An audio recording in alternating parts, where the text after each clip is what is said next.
네, 안녕하세요. 시사발전소의 한지입니다. 2월 4일자 올라왔던 보도 중에서 박범계 법무부 장관과 윤석열 검찰청장이 이 검찰 인사 협의를 위한 어떤 첫 만남을 가졌다라는 보도들이 나왔습니다. 그래서 관련된 그 보도 내용들을 쭉 좀 살펴봤어요. 과연 해당 내용에 대해서 어떤 보도들이 나왔는지 그것을 좀 쭉 봤는데 내용은 거의 동일한 것 같습니다. 박범계 법무부 장관 취임식이 있고 난 그 다음날 2일이었죠. 2일 오후에 법무부 청사나 대검 청사가 아니라 두 사람이 서울 시내 모처에서 만나가지고 이 협의를 했다라는 그러한 내용이었고요. 또 한 번 더 만나가지고 추가 협의를 할 수 있다라고도 전해졌다라고 하죠. 그리고 박범계 장관은 이 앞으로 적어도 2번 이상은 윤석열과 더 볼 거다라는 이야기도 했다라고 합니다.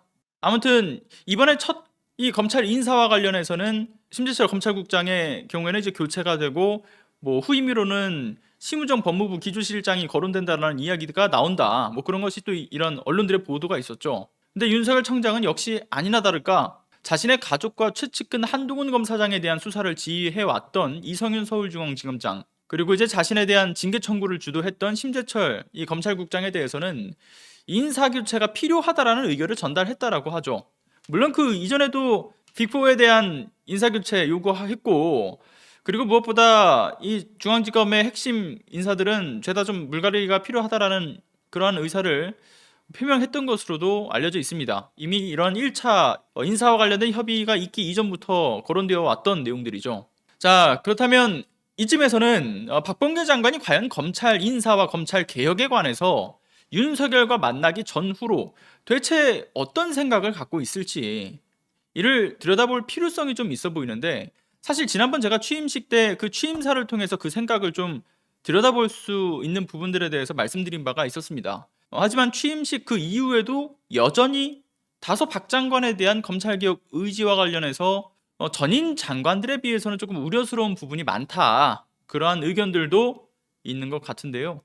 그래서 좀 짚어봐야겠죠. 오늘자 CBS 김현정의 뉴스쇼에 출연을 했었던 이 박 장관의 이야기들을 종합해서 앞으로의 이 박 장관이 그리는 검찰 인사와 검찰 개혁의 그 그림을 조금은 짐작해 보면 좋을 것 같습니다. 자, 박 장관 CBS에서 출연했던 중에 이런 말을 했었죠.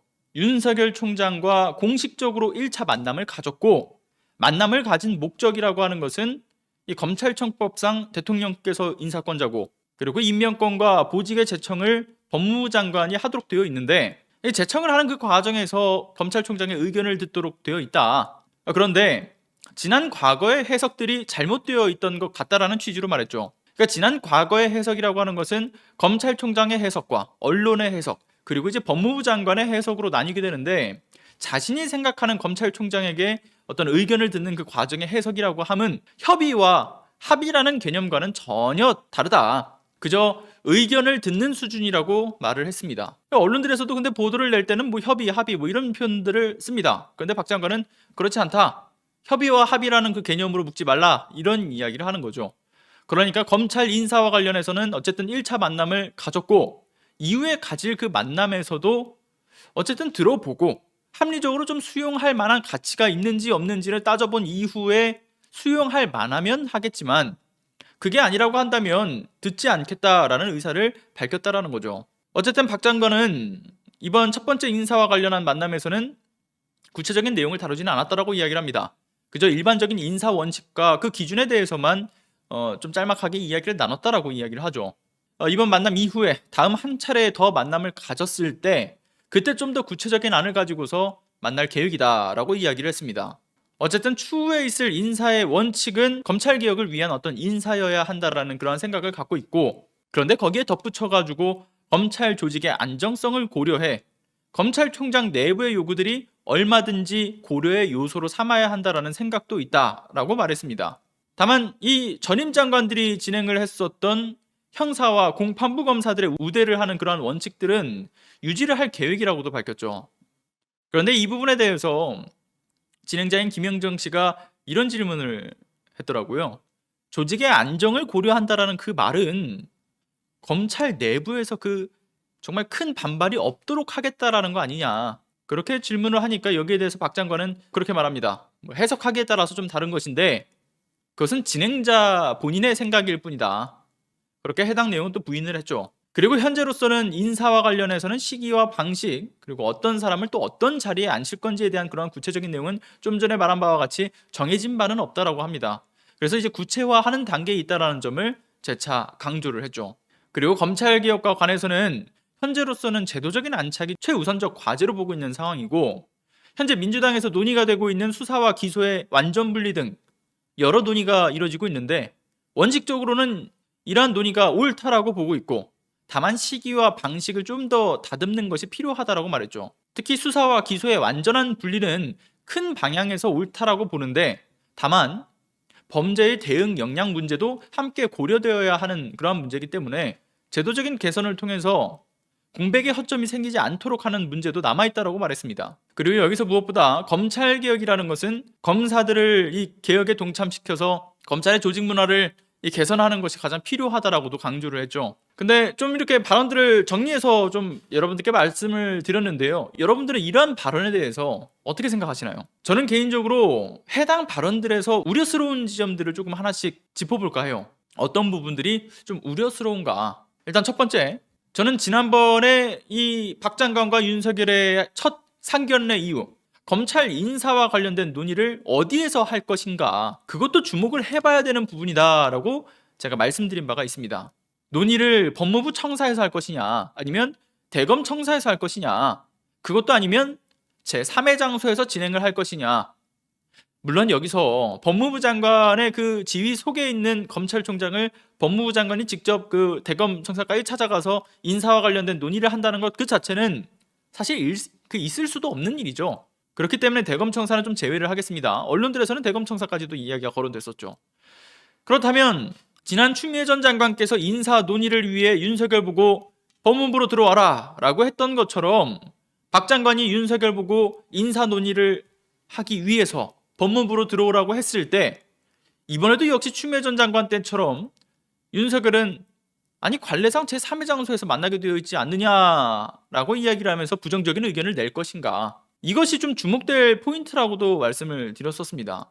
무엇보다 지난 국정감사에서 윤석열 본인이 왜 검찰총장은 법무부 장관의 부하가 아니다라고 이야기하면서 이 검찰총장 두목설 이런 것도 한때 떠돌지 않았습니까? 여전히 저도 가끔가다 방송을 하면서 윤석열 두목이라고 이야기를 하는데, 어쨌든 간에 그 법무부 장관의 부하가 아니다라는 이야기를 하면서 사실상 행정부의 조직 체계까지 뒤흔드는 정말 황당한 소리를 했기 때문에, 본인이 꼬랑지를 내리고 법무부로 들어간다라고 하는 것은 이번 법무부에 대해 윤석열이 과연 호의적이냐 아니냐를 판가름할 수 있는 그 기준이 될 수도 있었겠죠. 그런데 참 이러한 것을 확인하기도 전에, 보기도 전에 제3의 장소에서 진행하게 되었다라는 것은 조금 맥 빠지는 이야기가 되는 것 같습니다. 윤석열 본인이 왜 법무부로 가냐, 관례상 3의 장소에서 보는데 그러니까 왜 오라가라 하냐, 이런 식의 부정적인 의견을 이미 내비친 바가 있기 때문에 아무래도 이번과 같이 제3의 장소에서 논의하는 것은 달갑게 받아들여질 만한 그러한 부분은 결코 아닌 것 같습니다. 그리고 또 무엇보다 박범계 장관이 CBS에서 했던 말 중에서는 이런 말이 있었어요. 공식적이라는 표현을 썼지만 차후 공개적인 만남에 대한 과정은 설명드리기가 좀 모호하다. 특정 언론에서 1차 만남에 대해 써서 불가피하게 7시에 대변인을 통해서 2줄짜리로 발표를 한 거다. 이 말인즉슨 그러니까 박 장관이 말하는 공식적인 만남으로 과연 공식이라고 정의가 가능하기는 할까요? 그러니까 들켜가지고 어쩔 수 없이 발표를 했다, 이런 느낌. 그러니까 언론에도 알리지 않은 비공식 만남이 언론에 의해 알려지게 되자 결국 어쩔 수 없이 대변인을 통해서 알리게 되었다라는 소리로 해석될 수밖에 없는 포인트가 아닌가 싶은 거죠. 윤석열과 관련된 비위 의혹과 이 검찰개혁을 무마하고자 하는 움직임이 도를 넘어선 이때 언론에도 알리지 않는 비공식적인 만남을 통해서 인사와 관련해 논의를 했다라는 것은, 그리고 이러한 것이 뒤늦게 확인되는 이러한 모양새가 결국 많은 의문을 만들 수밖에 없게 되는 것 같습니다. 그러니까 사실 좋은 판단은 아니었다 싶은 아쉬움이 남는 포인트죠. 결국 이렇기 때문에 박 장관이 쎄하다라는 이야기는 본인의 행동에서 만들어진 거라고 생각을 합니다. 다음부터는 공식적이라고 이야기를 했으면 차라리 언론에 공개를 하고 만남을 갖는 것이 어떨까, 그런 생각이 드는 거죠. 자, 그리고 두 번째 우려스러운 포인트는 이겁니다. 검찰 인사의 원칙은 검찰개혁과 조직의 안정성이다 라고 발언을 한 거. 개혁을 위한 인사여야 한다는 이야기는 전임 장관들과 그 결을 같이 합니다. 그런데 문제는 조직의 안정성을 위해서 윤석열 총장과 검찰 내부의 요구가 강하니 얼마든지 그 요구가 고려 요소로 삼아야 한다라고 이야기를 한 거. 본인은 형사와 공판부, 우대 원칙 등과 같이 이 전임 법무부 장관들의 인사 원칙은 유지하겠다. 윤석열과 만남은 합의나 협의가 아닌 의견 청취일 뿐이다. 이런 말을 좀 충분히 해명하긴 했지만 지금 내부에서 들려오는 반발의 목소리라고 이야기를 하는 부분, 그건 이제 박범계 법무부 장관 본인도 발언한 대로 그 반발의 목소리는 윤석열과 윤석열 라인 검사들의 반발들이죠. 검찰총장의 임기가 얼마 남지 않은 상황 속에서 어찌 보면 검찰 내부에서의 권력 쟁탈전이 지금 계속되고 있는 그 가운데 이 반발을 하는 일방적인 윤석열 라인 측에서의 입장을 수용한다라고 한다면 이는 조직의 안정성 측면에서는 당연히 안정성을 되찾겠죠. 그러나 검찰 개혁은 사실 거기서 끝이 나버리는 최악의 상황이 펼쳐지게 될 겁니다. 허나 이것이 개혁의 의지가 있는 인사들로 앉혀서 검찰 조직 문화를 그 개혁의 인사들로 개선하겠다라는 해석으로 읽어야 하는 것인지, 아니면 우려하는 바처럼 윤석열과 윤서방파 조직원들의 의견을 청취해 조직의 안정성을 도모하겠다라는 그러한 해석인 건지, 이거는 좀 더 두고 봐야 하는 그러한 문제일 것 같습니다. 그러나 여전히 걱정스러운 것도 사실이죠. 자, 그리고 다음 세 번째, 검찰개혁에 검사들을 동참시켜야 한다라는 발언도 했다라고 하죠. 다시 말하지만 이것 또한 검찰개혁을 주장하고 있는, 그러니까 검찰개혁 의지가 있는 개혁 인사들을 통해서 조직 내 문화를 바꿔가겠다라는 그러한 의미로 해석될 수도 있고, 또는 자칫 윤석열이 말로만 떠들어왔던 검찰개혁이라는 말처럼 검찰이 알아서 자정 노력을 통한 개혁을 이룰 수도 있도록 하겠다라는 정말 꿈같은 황당한 소리인지는 이 역시 해석하기에 따라 조금 다를 것 같긴 합니다.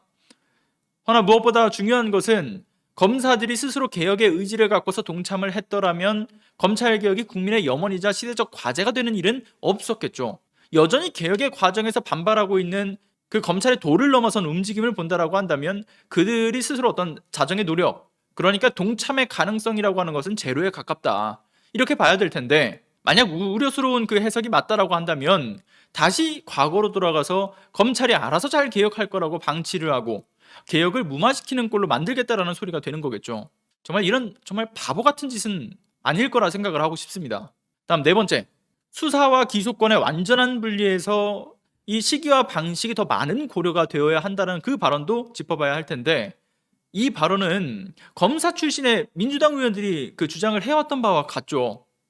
이것도 해석하기에 좀 달려있을 것 같은데, 확실한 제도적 보완과 개선을 통해서 잡음이 들리지 않게 하겠다, 안정적인 어떤 제도적 안착을 위해서 좀 더 고려되어야 한다, 뭐 이런 해석으로도 긍정적으로 가능하겠지만, 하필 그런 의견이 다수의 민주당 의원들과는 의견이 조금 다르고 왜 검사 출신 민주당 의원들과 그 결을 같이 하고 있는 모양새를 띠고 있는 것인지는 조금 우려스러운 문제로 보이기도 합니다. 그런데 긍정적으로 생각을 해보자면 박 장관이 말하기로는 문재인 대통령께서 지침을 내렸다라고 하죠. 검찰개혁과 관련해서 검사들을 개혁에 동참시키고 검경 수사권 조정이 지난 1월 1일부터 시행된 지 한 달이 조금 넘었으니 이제는 이제 좀 제도적으로 안착시켜야 한다라는 그러한 점을 강조하셨다라고 하는데, 무엇보다 제도적인 안착을 통해 이 범죄 대응 역량이 후퇴해서는 안 된다라고 말씀을 하셨다고 하죠. 그러니까 고로 지금의 박 장관의 생각과 움직임, 그것이 우려의 해석이 아니라 이처럼 문재인 대통령의 지침처럼 개혁의 과정에서의 보완이 필요한 제도적 문제, 그리고 이를 또 확실히 안착시키는 것, 그리고 무엇보다 검찰이 검사들 스스로 개혁에 동참할 수 있도록 하는 부분에서는 여기에 인사 문제를 해결해서 그 특수통 라인들 싹 다 쳐내고, 당연히 개혁에 앞장서는 그 개혁 인사들, 이들이 검찰 내 주요 보직에 자리 잡게 되는 그러한 그림을 선행시키는 것, 그러한 의도라고 한다라고 하면 박 장관에게 있었던 쎄한 그 우려스러움은 모두 지워지겠지만, 여전히 이렇다 할 해석을 내놓기에는 좀 걱정스러운 부분이 남아있는 것 같습니다. 단순한 의혹으로 끝나고 그가 우를 범하지 않기를 바랄 뿐인 거죠. 아직은 제가 다시 한번 말씀드리지만 딱 잘라가지고 그의 행동에 문제를 지적할 만한 단계까지는 아니라고는 생각합니다. 여전히 우려스러운 의혹만 남아있다는 거죠. 그러나 앞으로 있을 그 검찰 인사의 결과를 보면 저는 그 답은 확실히 나올 거라고 봅니다. 해석의 차이일 뿐이라는 그 박범계 장관의 말씀처럼 그저 작은 걱정으로 끝나길 바라고요. 무엇보다 박 장관에 대한 우려스러운 시선은 박 장관을 흠내려는 의도가 아니라 그만큼 국민들이 이 개혁을 간절히 염원하고, 그리고 법무부 장관 본인과 정부 그리고 집권 여당에 대해서 강력한 명령을 내렸음을 박범계 법무부 장관 본인은 항상 인지해 주길 바란다. 그리고 또 반면에 또 우리의 경우에는 늘 개혁의 방향이 잘못 엇나가는 경우가 발생하지 않도록 이들을 주시하고 목소리를 내야 된다. 이걸 좀 강조하고 싶습니다. 오늘은 여기까지 하겠습니다. 여러분들의 자발적인 공유는 더 많은 분들이 개혁에 대한 필요성을 인지하고 함께 목소리를 내게 하는데 정말 큰 힘이 됩니다. 구독 안 하셨다면 구독과 알람 설정 부탁드리고요. 좋아요는 정말 큰 힘이 됩니다. 끝까지 시청해 주셔서 감사합니다.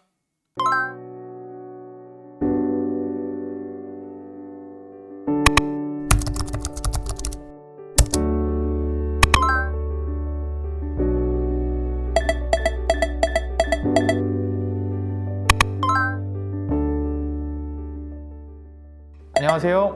시사발전소 소장 한지입니다. 시사발전소는 진실을 찾는 민주언론으로서의 역할을 다하기 위해서 다양한 방법으로 활동을 이어나가고 있습니다.